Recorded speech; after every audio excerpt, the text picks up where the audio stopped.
toda la República Dominicana, buenos días al mundo, el sol de la mañana desde Jalao. Aquí estamos en la terraza, en el patio español de Jalao, en New York, para llevar a cabo nuestro tercer programa en esta etapa en la que hemos estado en la cobertura de la Asamblea de las Naciones Unidas, la 78ª, la 78 reunión de la ONU que se está celebrando en Nueva York, en la sede de las Naciones Unidas, donde el presidente Abinader pronunció su discurso en el día de ayer. Buenos días a todo el equipo, a María Elena, a José La Luz, a Jonathan, a Virgilio, buenos días a Nayí, buenos días a todo el equipo de producción. Hoy, señores, vamos a presentar los resultados del último levantamiento de RD Elige. Estén pendientes para que hoy tengamos una panorámica de cómo van las cosas en la política en nuestro país, en lo que tiene que ver con ese tránsito hacia las elecciones municipales y posteriormente hacia las elecciones presidenciales y congresuales. Entonces hoy estamos presentando aquí desde Nueva York los resultados de RD Elige. Así es que estén todos atentos, todos atentos. Bueno, me quiero referir al discurso del presidente, al documento que emitieron los obispos en el día de ayer a propósito del conflicto fronterizo y a la apertura de las oficinas de representación del Banreservas en Nueva York. Empezando por la representación del Banreservas en Nueva York, que también tendremos representación del Banreservas en Miami, porque las autoridades estadounidenses autorizaron 2 oficinas de representación del Banco de Reservas en los Estados Unidos.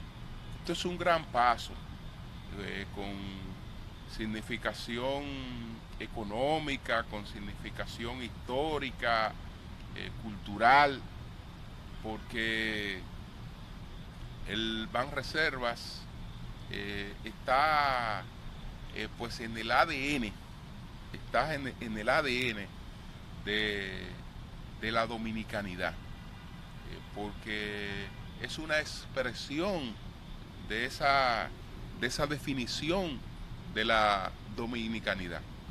A propósito del conflicto que hemos tenido en la frontera, pues he explicado que una de las cosas más dilatadas que hemos tenido a lo largo de nuestra historia ha sido justamente el tema fronterizo, que desde la separación en el 1844 hasta el 1936 no tuvo realmente una clara definición.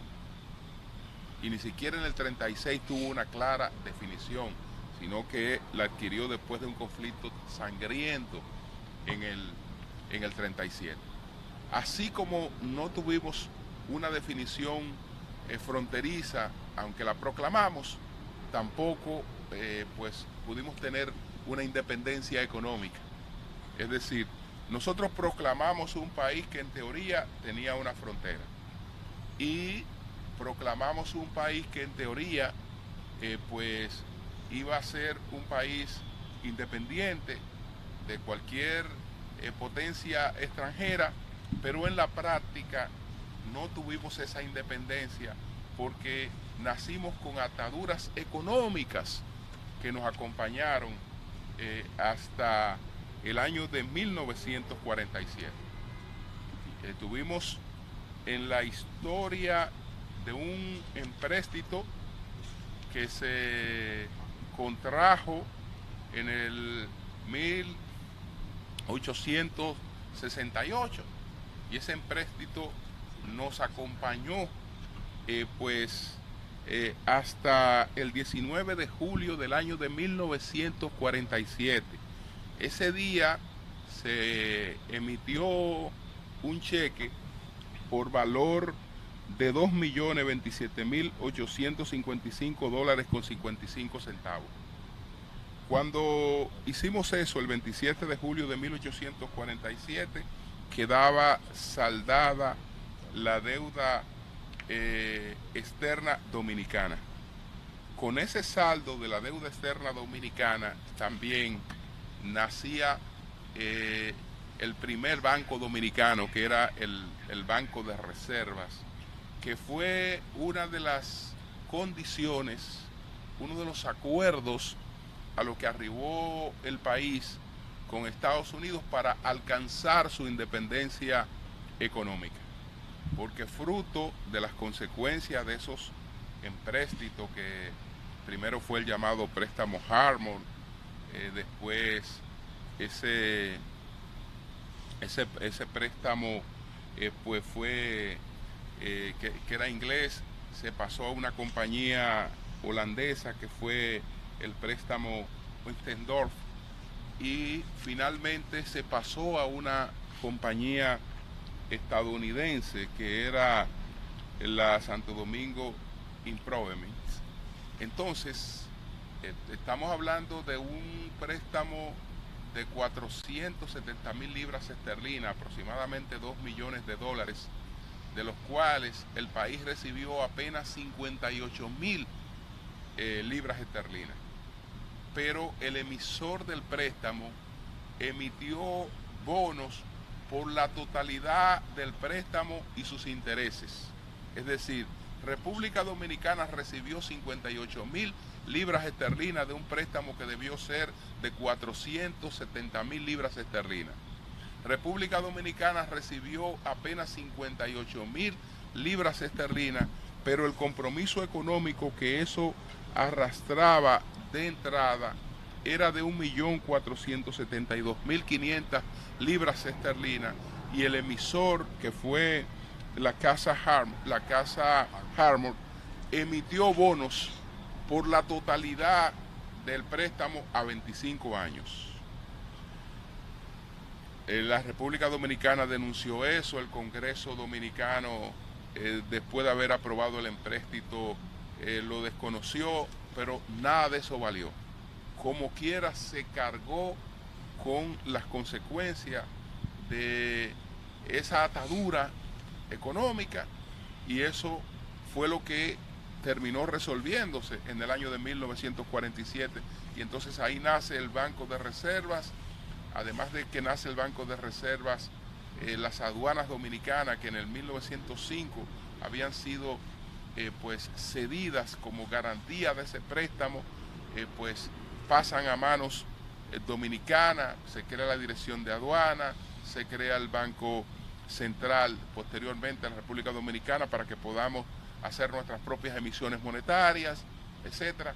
Entonces, ese es el Tratado Trujillo-Hall, que la gente le llama obelisco hembra. Exactamente. Simboliza eso. Simboliza eso. Entonces, nuestra, digamos, en la parte límbica de nuestro cerebro está, todo lo que esto representa, porque como uno es un constructo del pasado, del presente, todo lo que va ocurriendo se va guardando. Cuando el dominicano pues se ve ante la simbología del Banreservas, se ve ante parte de su identidad. Se ve ante parte de su identidad y sabe todo lo que eso representa. El banco, pues independientemente de que es un banco privado que actúa en el mercado privado con las reglas de un banco privado, el hecho de ser un banco estatal también le coloca en una situación pues distinta frente a las autoridades monetarias de Estados Unidos, que son sumamente rigurosas con estos temas de las autorizaciones bancarias, y ahora más que nunca. Entonces esto va a ser un punto económico, pero de contacto permanente con la sociedad, porque la gente busca orientaciones directas, la gente busca participaciones directas. Sé que en principio, como no se recibe dinero, pues mucha gente puede experimentar confusión, pero no se necesita recibir dinero para tener sus operaciones bancarias en un banco. Hay muchas formas ya de poder producir eso, que yo sé que a la gente se le irá orientando, y estas oficinas no tengo la menor duda de que serán un éxito total. La ubicación no puede ser mejor. Están en el corazón de Washington Heights, es decir, en el corazón de todo este cúmulo de diáspora dominicana que viene desde la diáspora que salió corriendo de la dictadura, la que vino ya en la etapa de los enfrentamientos de la Guerra Fría, o la que vino a partir de las crisis de los 80. Todas estas diásporas pues se acumulan su experiencia y se han ido levantando en una visión totalmente distinta. Aquí la imagen del dominicano no es la imagen tradicional de otros tiempos. Aquí al dominicano creo que hoy se le respeta y se le considera con posibilidades y potencialidades para poder avanzar en todas las áreas. Nosotros hoy vamos a conversar con el administrador del Banreservas y tendremos muchos detalles de cómo es que va a operar esta representación que está aquí en Radio Hotel, en la parte ejecutiva de esta gran edificación de Radio Hotel. Entonces, yéndonos al discurso del presidente Abinader, que resumimos en algunos aspectos, el presidente Abinader dio un enfoque nuevo sobre el conflicto por el desvío del aguas del masacre que pretenden hacer unilateralmente los haitianos o sectores privados de Haití. Esa visión, porque nosotros hasta ahora hemos estado abordando el tema por lo que tiene que ver como violación a una convención fronteriza, porque en las aguas que se tomarían en el curso del masacre que es objeto de este conflicto es un curso binacional. No estamos hablando del curso de masacre que pudiera ser una parte que está en territorio haitiano o de la parte que está en territorio dominicano, sino que justamente estamos hablando de una parte binacional que tiene que ser gestionada en armonía con los dos países, que ninguno de los dos pudiera actuar de manera unilateral. Pero solamente estamos hablando de ese aspecto.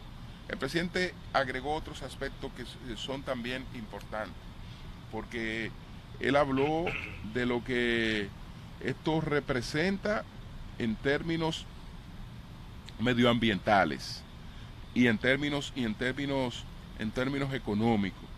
Él habló de la posibilidad de que esto produzca inundaciones, que incluso habló del caso de Codevi, que pudiera colapsar en cualquier momento esas instalaciones bajo inundaciones, de perjuicio ambiental y de perjuicio económico, tanto para agricultores haitianos como para agricultores dominicanos que están más abajo.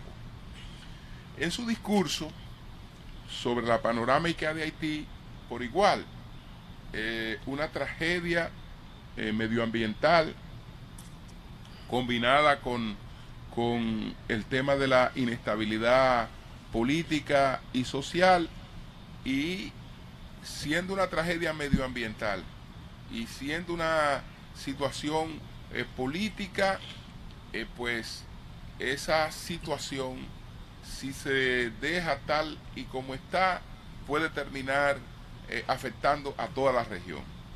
De ahí que él se una al llamado que formuló el primer ministro Ariel Henry y que formuló Antonio Guterres, el secretario general de la ONU, para la formación de una fuerza de paz para auxiliar a Haití. Y esa fuerza estaría encabezada por Kenia, se ha informado que también Jamaica y Bahamas han expresado su voluntad de enviar soldados. Y el pronunciamiento anterior del presidente Biden iba en ese orden también, de hacer un llamado al Consejo de Seguridad de la ONU para que apruebe esa fuerza de paz. El presidente Abinader sabe, como lo sabe el presidente Biden, que con llamados el Consejo de Seguridad no escucha. El Consejo de Seguridad es un asunto de manejo directo y de acuerdos directos. Porque estos discursos también tienen una particularidad. Uno presume que un mandatario le está hablando a los otros mandatarios, que un mandatario le está hablando al mundo. Lamentablemente, la mayor parte de los mandatarios que pronuncian sus discursos en la ONU hablan solo. Le hablan a sus delegaciones o a 2 o 3 delegaciones que son solidarias, que se dan acompañamiento mutuo, porque no se da ese momentum en que usted tiene a todos los estadistas que están presentes aquí escuchándose uno con otros.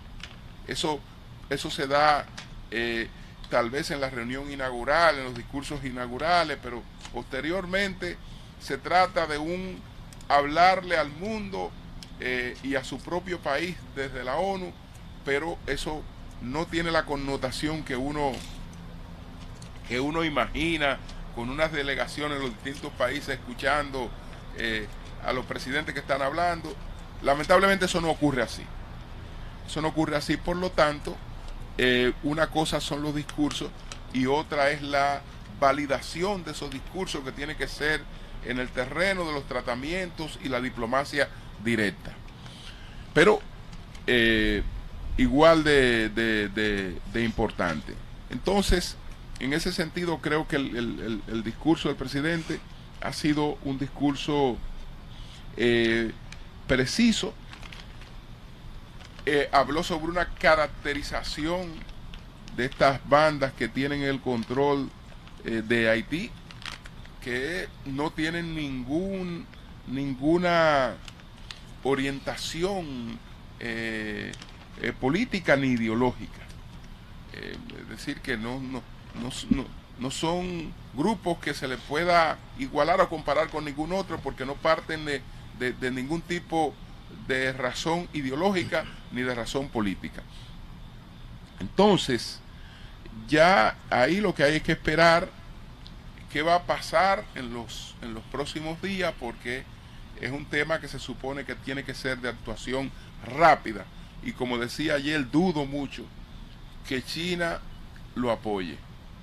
Lo que se puede lograr con China es que China mire para otro lado, o que China no tome esto como una causa de sus otras rivalidades con los Estados Unidos de América. Finalmente, en lo que tiene que ver con el documento de la conferencia de los obispos, a mí me parece un documento eclesial, aéreo, irresponsable, por lo siguiente, porque es muy fácil decir que la construcción de un canal en territorio haitiano para usurpar las aguas del río Masacre o de Jabón no debe convertirse en motivo de un conflicto internacional entre 2 pueblos hermanados por la fe en Jesucristo y la devoción de la Virgen. Que me busquen en cualquier parte del mundo 2 pueblos hermanados por la fe en Jesucristo que no tengan conflicto por el manejo unilateral de un territorio fronterizo. Es decir, eso es un motivo de conflicto en el Vaticano.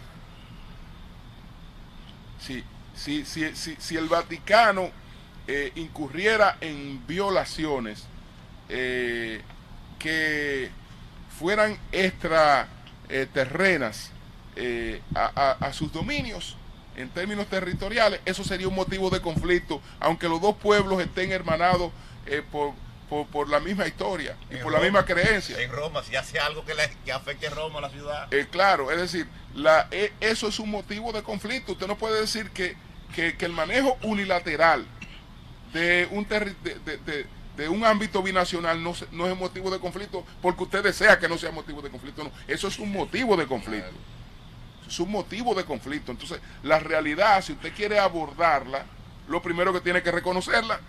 ¿Y cómo tú vas a decir que una persona agrede a otra y eso no es un motivo de conflicto? Eso es un motivo de conflicto. Ahora, ¿cómo vamos a enfrentar esa agresión? ¿Cómo vamos a abordar esa agresión? Yo creo que la República Dominicana lo ha hecho bien porque ha enfrentado la agresión, pero también ha sabido enfocarla, porque en ningún momento esto se está presentando como un problema entre los dos estados. La República Dominicana no ha dejado de pedir todo lo que está pidiendo para Haití, para la solución de sus problemas, y de pedir que se auxilie. ¿A quién es que está pidiendo que se auxilie? A la autoridad que hay en Haití, para que esa autoridad tenga alguna validación y pueda tener un control de su territorio. Entonces, decir que eso no es motivo y no debe ser motivo de conflicto es una tontería. Una tontería. Y después, bueno, hay citas ahí de documentos del Papa, hay citas del tema migratorio, que no es el caso. No es el caso. No se trata del tema de la discusión migratoria.